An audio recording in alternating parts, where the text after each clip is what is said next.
few months ago, we did a podcast about employers retaining staff. So I thought I'd have a look at it and reverse the situation. I.e., how do you remain employed? Yeah, as an employee, what makes a good employee from a management point of view? Yeah, I know some people putting their eyes aloft at this point, thinking, yeah. Um, and yeah, I mean, okay, I've scouted around a bit, but I'm going to give a list of things and give my interpretation and what I think or not think, and then obviously Steve will do the same. I mean, the first thing I would say with any employee is important, um, that a good employee is reliable. Yeah, shows up to work on time, um, finishes their tasks, works reasonably hard. Yep. Just really, really conscientious. Yeah. Which could also lead into dedication. Okay. I mean, hopefully we don't all just turn up to work for money. Yeah. It's good if we have a little bit of feel a bit of a affiliation for our job. If we enjoy our job, our work. Yeah. Or try to find something that we do enjoy about our work and are dedicated to achieving it, regardless of anything. If we're showing up for the money every day, there may be something wrong with our attitude. Okay. It always says team player. I personally find this quite interesting about team playing. Can I be a team player? Well, I will do my parts of the job to enable other people to do theirs. I'm well aware of what my tasks are. Is that good team playing? Am I happy to, if you like, if I can see someone struggling in the team, I've got an answer or a possible solution for them, if I go and offer it? Yeah. If you're on a project, that's a good thing to do. If you know a bit of information that possibly would aid someone else, you mustn't sort of think, oh, well, he'll look bad or she will look bad. You go and offer help to enable the team to move forward. Yeah. Or the project. And the ability to resolve conflicts. Again, I find this quite interesting.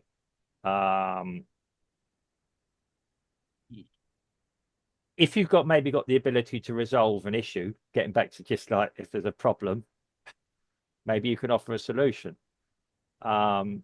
As somebody that's employed by a company, if there's conflicts happening,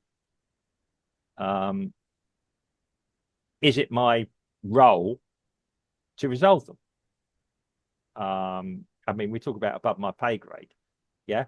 I mean, okay, if I've got the ability to resolve something, stop an argument between two people, hey, you're arguing over nothing, we've already got the solution, or yeah, hey guys, what about if we do this? Yeah, does this satisfy both of you? Again, if there's constant conflicts there, maybe it's my duty as a employee to go and tell the manager, I think we've got a potential problem with two people that you might need to step in and try and find a solution for. Okay. Being a good communicator. Again, in life, this is a good skill to have in life. Being able to get across your ideas, notions, solutions. Yeah. Not everyone is going to be good at communication like this. Some people are naturally shy. Others, yeah, just maybe very introvert. I know shyness and introvert can be two different things. I would prefer to resolve the problems on their own. Maybe they're not very good at result. They're very good technically, but they find it a struggle to, if you like, in probably a non-technical way sometimes to communicate what they're saying. They need to explain every detail. Yeah, which might not always be required. But again, communication is something that's probably learned as well as we progress in life. Willing to learn and ask questions. How motivated are we to self-teach ourselves, self-educate ourselves about a job? There's been times where maybe I haven't done that. Just try to rely on picking things up, maybe a little bit more effort. I learned that lesson quite quickly. Yeah, the best members of staff are people that take the effort to, if you like, learn a little bit more. It doesn't matter what you're doing. If you're selling something, a product, be it fish, be it meats in a supermarket, or even cleaning products, maybe learn a little bit more about them. Yeah, you've got the facilities too on the internet now.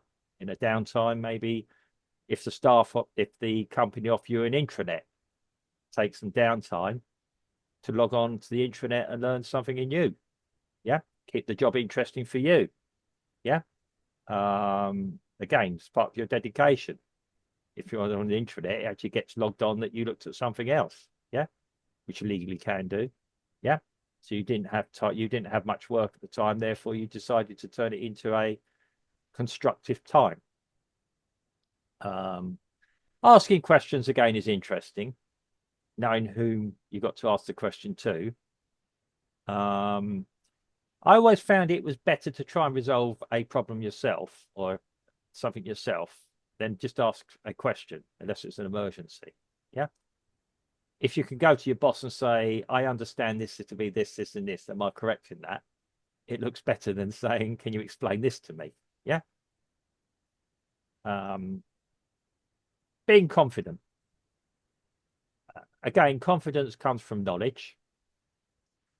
I'm going to be honest, sometimes with confidence, there has to be a degree of arrogance as well.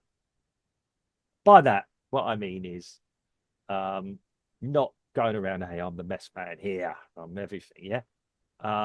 If you've got a bit of knowledge that you can resolve something, you have a bit of bravado is probably a good thing, especially in sales, sometimes in management as well. Yeah. You mustn't show your staff that you're sometimes fearful or something. You've got to be honest, which brings me on to the next thing. Has integrity and honesty. We should be as honest as we can be in our workplace. If we make a mistake, honest to ourselves, maybe honesty to a boss. Yeah. You say to your boss, I think I've stuffed up. But I have a solution. This is what we should do to do that. Yeah. It's sometimes better that any mistakes come from you to your boss directly. You face down the consequences yourself, or you avoid the consequences. Yeah. If you give your hands up to your boss or heads up to your boss that something has happened, and explain what has happened, they sometimes a bit more lenient. Yeah. Or he says, yeah, okay, thanks for letting me know. The best will in the world, when the pressure's on, sometimes people make mistakes. A good boss will understand that. A bad boss will look for everyone around him. It might not be your mistake. It might be someone else's. Maybe approach that person themselves. Yeah. Say, well, this has happened. I've seen you made a mistake here. Again, that's part of honesty. It's tactfully, do it tactfully, which is actually, I suppose, good team playing as well. So really, yeah. And you'll be regarded as having integrity. If you can go home and sleep with yourself, or say, sleep with everything that you've done during the day, that's good for you. That's good for your well-being as well. So anyway, there's our eight points that I saw. Obviously, I've elaborated around them, what I feel. Over to you, Steve. I don't know what you feel or not feel about these. Like you've just been reading the book How to Be Employed. Yeah, yeah, well, that's it. Yeah. Yeah, so just going down the list.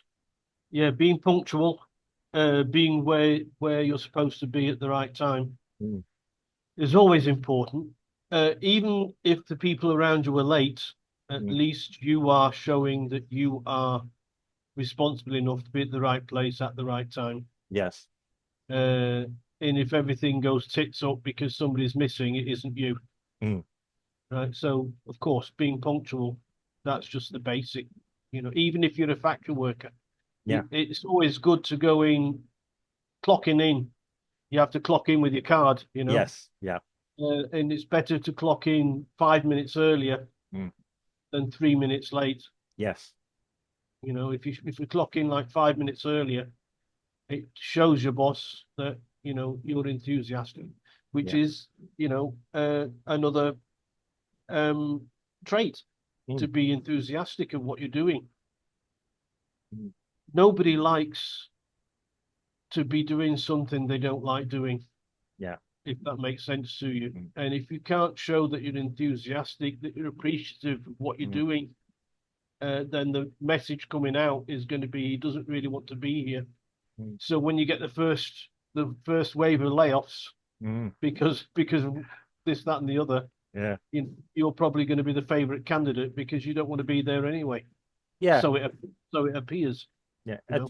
As I say to younger people at the moment, I said, if you can get out of bed for a job you hate, even if it's your first job, when you find a job you love, you'll be leaping out of bed for it. Yeah. I try and make this Yeah, point to well, people. you've got to show Mm. that you want to leap out of bed, Yeah. even for the job that you don't I like. yeah. You know, because for all of the reasons I've just given. Because I Yeah. mean, if you don't show this enthusiasm, Mm. then if they're going to streamline, then probably you're going to be the one, you know, the doubting Thomas that's going to be kicked Yeah. out first because Yes. you know, because you're not enthusiastic. Mm. Efficiency, of course. Mm. I was in an industry where there was an awful lot of weights and measures to be done, Mm. literally weights and measures. Yes. Uh, so keep to the guidelines. Mm. Don't use too much product if you don't need to use too much product. Mm. If you think there needs to be, for example, I don't know if you take milk in your coffee, I don't know. Yeah. So yeah. But Yeah. if you think that you're not putting enough milk in the coffee Mm. because it's not how you like it, you know, that's against company, that could be against a Starbucks rules. Mm. So stick with the rules. If Yeah. nobody likes Starbucks coffee, they can only blame Starbucks. They can't blame you. Yeah.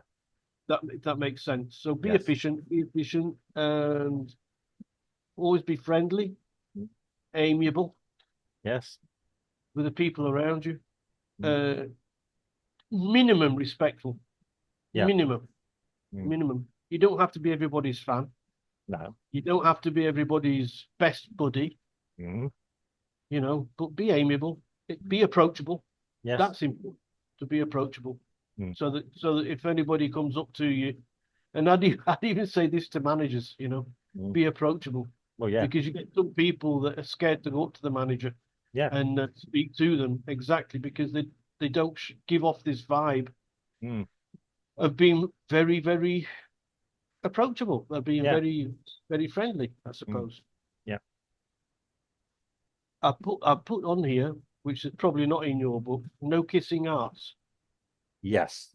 Nobody likes an arse kisser, especially the person whose arse is being kissed, Yep. Yeah. because they know that you're trying to. They call it push a sackle here Yeah. in Brazil, Yeah. right? Sycophantical. Everybody knows. Yeah. Yeah. Everybody, Sycophantical.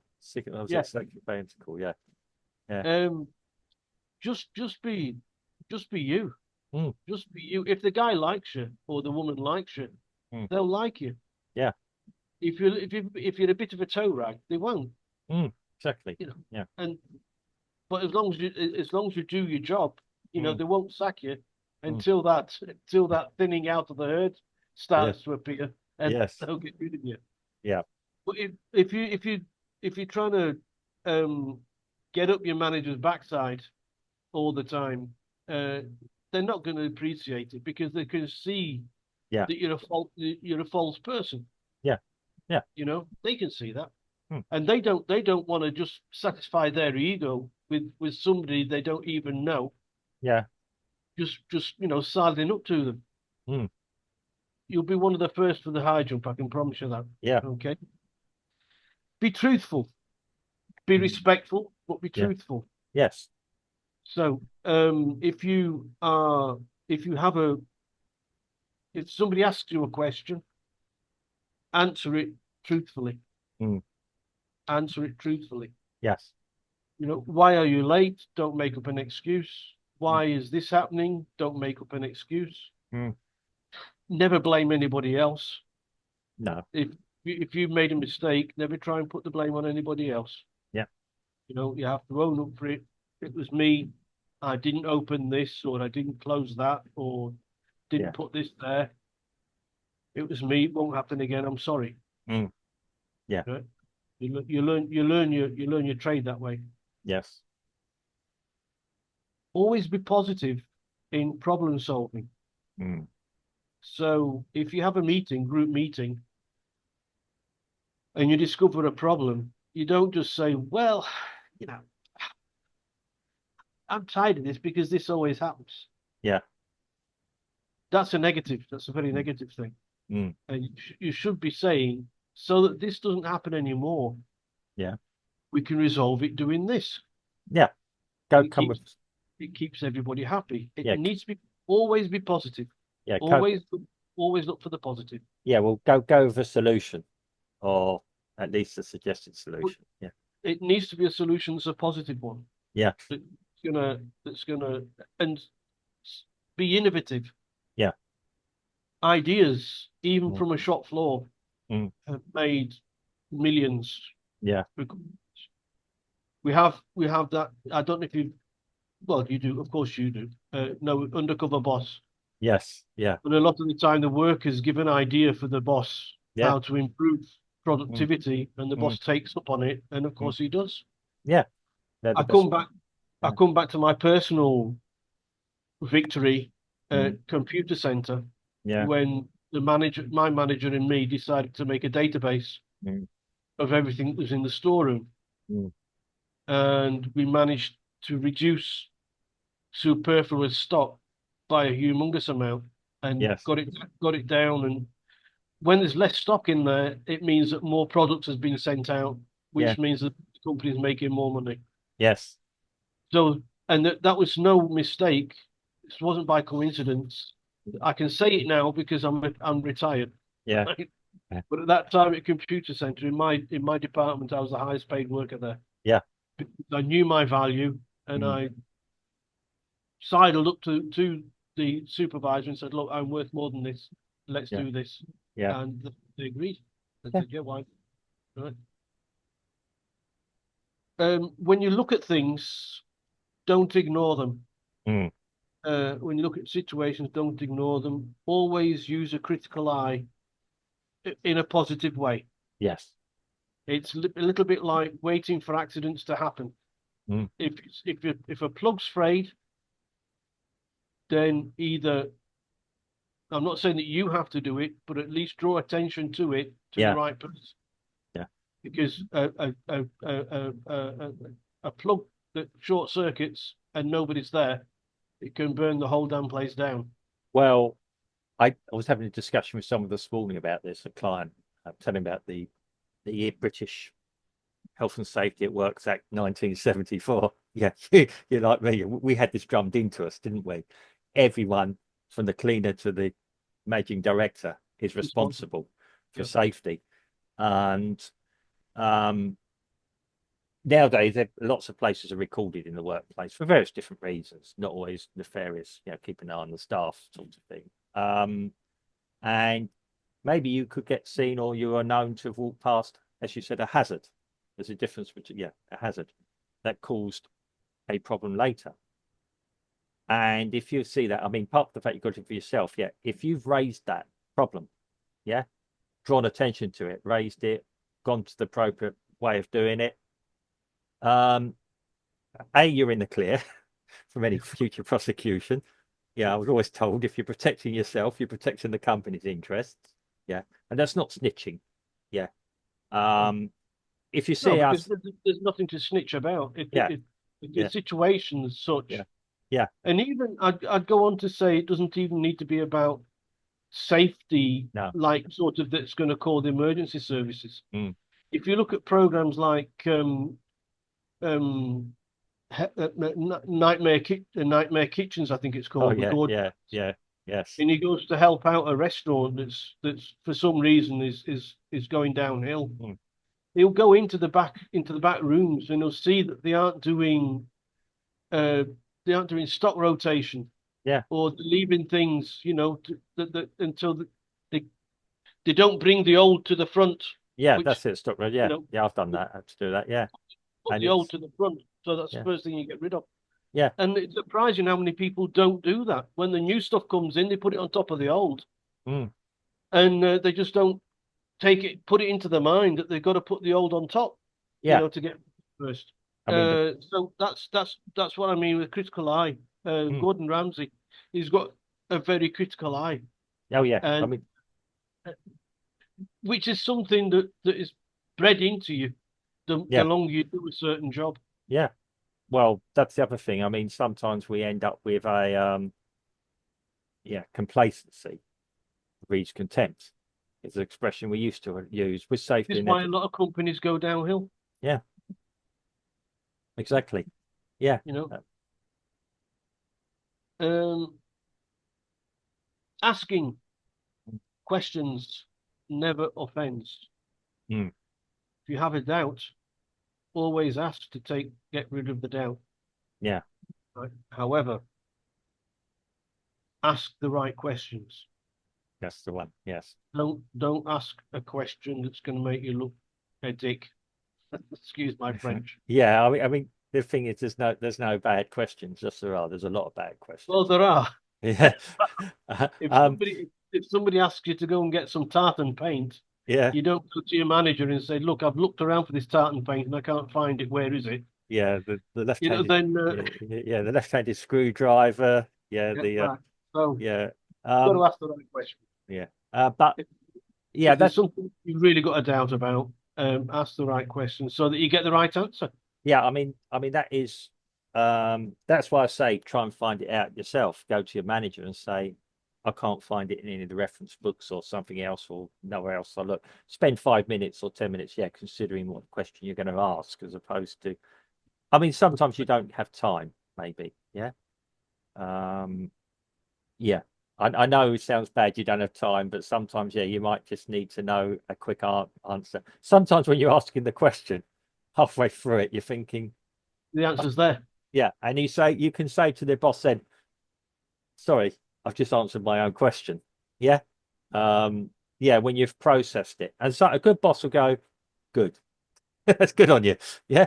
He'll probably laugh. He'll probably take the mickey out of you for a couple of days, but he's then acknowledged the fact that you've tried. Yeah, I mean, when you're in projects, yeah, you've got to make sure they flow and go forward. Yeah. So again, that could be part of team playing as well, or team membership as well. Doesn't have to be your boss, it could be one of your colleagues as well. Yeah, what do you think of this? Or um, do you know anything about this as well?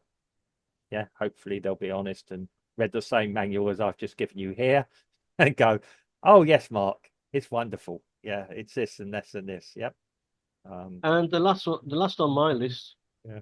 are parallel skills. Yeah. When I was younger, uh, I went to a temping agency. Mm, I think it was Manpower. I can't remember, but it yeah. was a temping agency anyway. Okay. Yeah. And one of the things they had me do was to copy text, Mm, right? And this program for me to copy text, mm, it to give me the speed rate yeah. of how fast I type. Mm, Now I copied the text. I made a couple of errors because yeah. Yeah.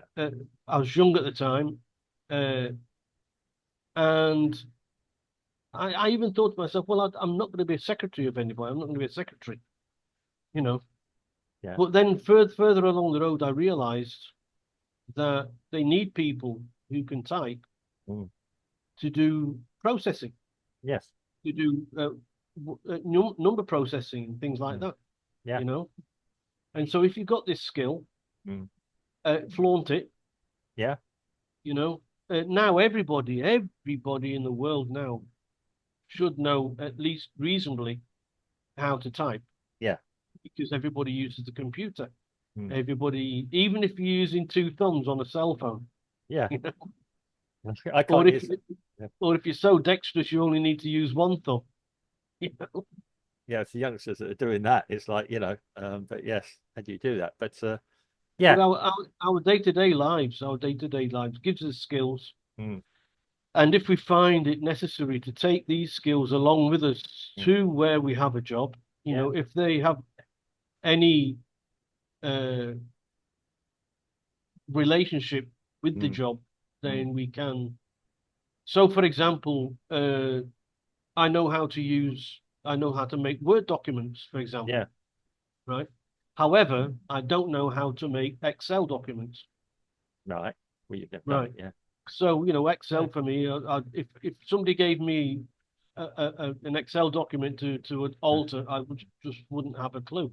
Yeah. If someone gave me a Word document, I'd have a lot more clue than somebody who just uses pieces of paper. Yeah. I mean, again, this is probably age as well. I'm 10 years younger than you, and I came in when computers were coming into everyone's desks almost. Yeah. I went You away should out. be you should be a lot better Yeah. on computers than what I am. Yeah. Well, you Should be simply because you grew up with the stuff. exactly. I didn't. I'm like an old dog trying to learn new tricks. I mean, yeah, I mean, when I meet someone my age or even a bit younger who can't use a computer, and trouble is a lot of youngsters now, because I'm saying my daughter at least is at college learning how to use Excel. I said, well, I've probably given her those skills, but it's probably better she learns amongst peers and things like this, because daddy's there. Why aren't you doing this like this way? Yes. I mean, yeah, I could program formulas and things like this on Excel. I was probably deaf by Excel when I was in my jobs, but I created spreadsheets that other people could use and myself. Yeah, give give things in minutes. Again, it's getting down to I wasn't the best team player, admittedly, but I was somebody who could. I was always given tasks or parts of projects to go off and do on my own because I knew I'd deliver probably a lot quicker than a team would. And yeah, I did the smoothing a part of this and got things from clients that probably other people can't do because I've got always built good relationships with the client as well, who are to me were part of the team of the project. Yeah, I didn't like to see the dividing line on a project between client and us. Yeah, it got me into trouble with some commercial people at times, unfortunately, understandably, but I got the project delivered. Yeah, somebody that sits in an ivory office and tells me how to do my job is not a team player. They're remote. Stand out, yeah. Unfortunately, yeah. I mean, yes, I know we've all got to be accountable. And again, I'm dedicated to my employer, but being dedicated to my employer meant I built a good relationship with the client, even when the relationship went frosty. I've seen that happen twice in my career. I'm not going to say things because there could still be ramifications from it. With some people that are still active in high areas. But yeah, it's always interesting.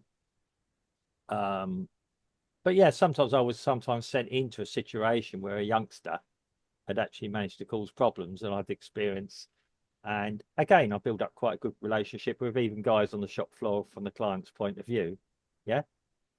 Even just being polite to someone, as you said, being polite, just building a rapport with people, not being arrogant. If somebody was stopping you doing your job, you find out why. Well, what are your reasons for this? And then you'd either try and convince them or then report back to your manager, well, we've got this issue. The guy doesn't feel comfortable with us doing this. Yeah. Can we sort this out at a higher level? I could make that call because I was at a level to do that. Yeah, and I've been a manager having to resolve things on sites and things like this. Yeah. Yeah, when somebody comes to you, can I do this? Where have you got a plan to do it? Yes. Have you got the method statement in place? No, sorry, you can't do it. I know you're competent. So telling someone that they're competent, but because they didn't have the paperwork in place is sometimes a very difficult position to be in. Yeah. I had to do that to cover myself. And I explained to the person. Yeah.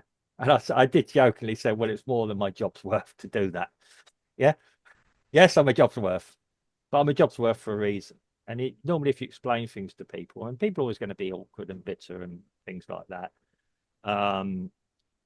Yeah, but I would always be pleasant. Like you say, a bit of humour occasionally isn't unprofessional, although some people say it is. If you're walking around with a straight face all the time, Well, if you're walking around with a little red nose on and big shoes, and you're just playing. I mean, when I was young, I used to play practical jokes. yeah, I admit.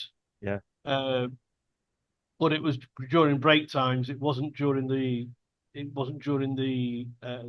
Yeah. the serious bit. Yeah. But in terms of being professional, I always did the job. I had a bit of a laugh during the breaks, Yeah. And sometimes the brunt of a joke. Yeah. A lot of the time in the breaks, exactly. Yeah. I mean, it's what's called. I think it's what's called mutual banter, I suppose. Yeah. Yeah. I mean, obviously things can overstep with banter, but yes, you got to know the limits. Yeah. But I think it changes the higher up the scale you go. I mean, where banter came into it during the break times. When I started out from school, first job I ever had, I worked at a slaughterhouse. Yeah. And so the men there, they had to make jokes. Oh yeah. On the break times, because if not, they'd go crazy because of the slaughtering that they were doing. I was too young to become a slaughterman because I wasn't 18 years old at that time. I was 17. But as time went on and I was climbing up that greasy pole, as they say, the break times, you tend to restrain yourself a little bit depending on where you are. If you're on a shop floor, for example, you can give those sort of laughs. Right? If you're a supervisor, you can't. You can smile, but you can't. And if you're a manager, you just have to well, be like us on the outside looking in. Yeah.